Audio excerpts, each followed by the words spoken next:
Assalamualaikum warahmatullahi wabarakatuh.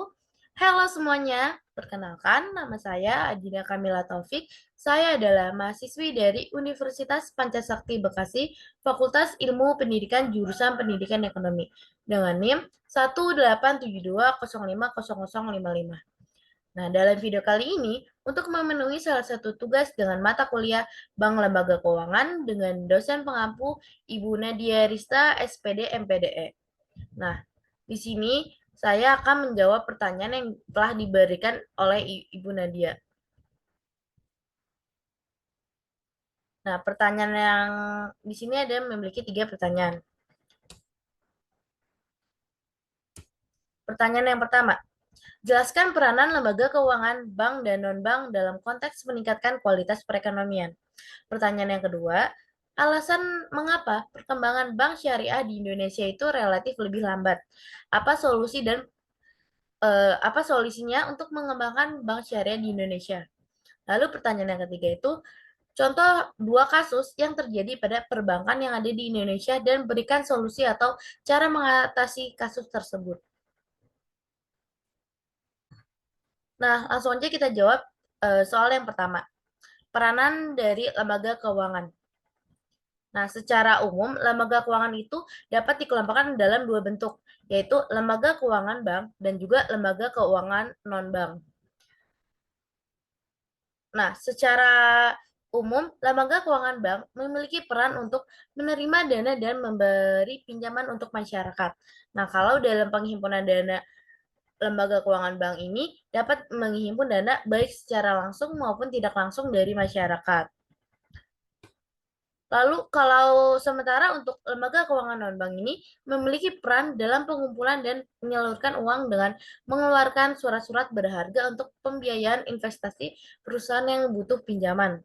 Dalam penghimpun dana, lembaga keuangan non-bank ini hanya dapat menghimpun dana secara tidak langsung dari masyarakat. Nah, lembaga keuangan baik bank maupun lembaga keuangan non-bank ini memiliki peran yang sangat penting bagi aktivitas perekonomian. Karena dari peran lembaga keuangan tersebut ini, strategis lembaga keuangan tersebut itu sebagai wahana yang mampu menghimpun dan juga menyalurkan dana masyarakat secara efektif dan efisien ke arah peningkatan taraf hidup rakyat yang lebih maju lagi. Pertanyaan yang kedua, faktor internal yang menyebabkan melemahnya kinerja bank syariah di Indonesia.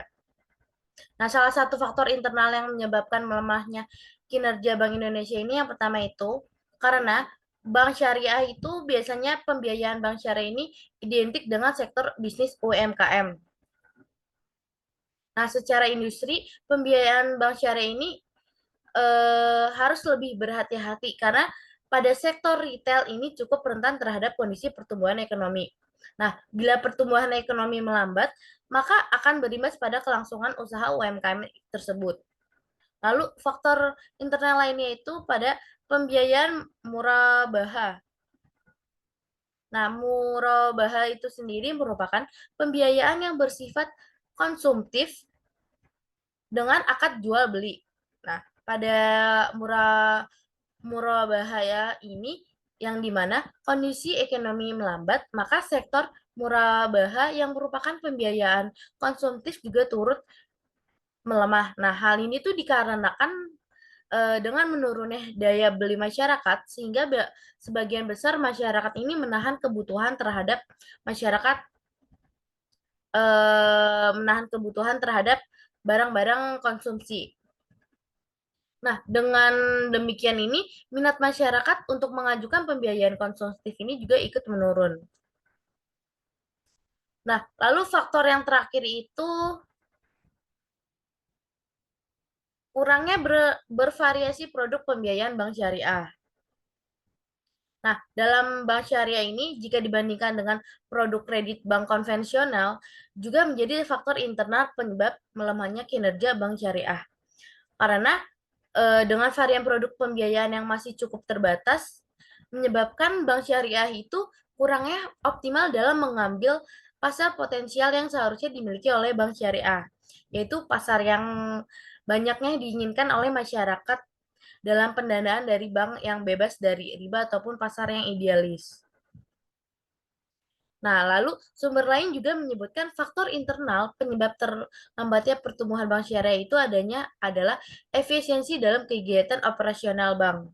Bank syariah itu bisa dibilang dalam operasional itu masih kalah bersaing dengan perbankan konvensional dalam hal efisiensi, terutama dalam kondisi ekonomi yang kurang stabil.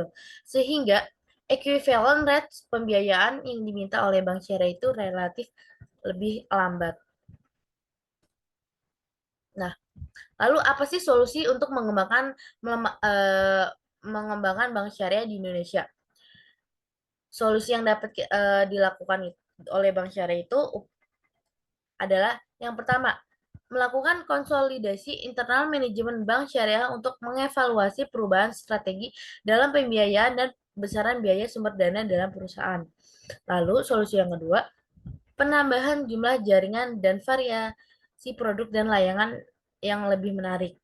Lalu yang ketiga itu optimalisasi sumber pendanaan dengan cost of fund yang murah dari produk simpanan non-deposito.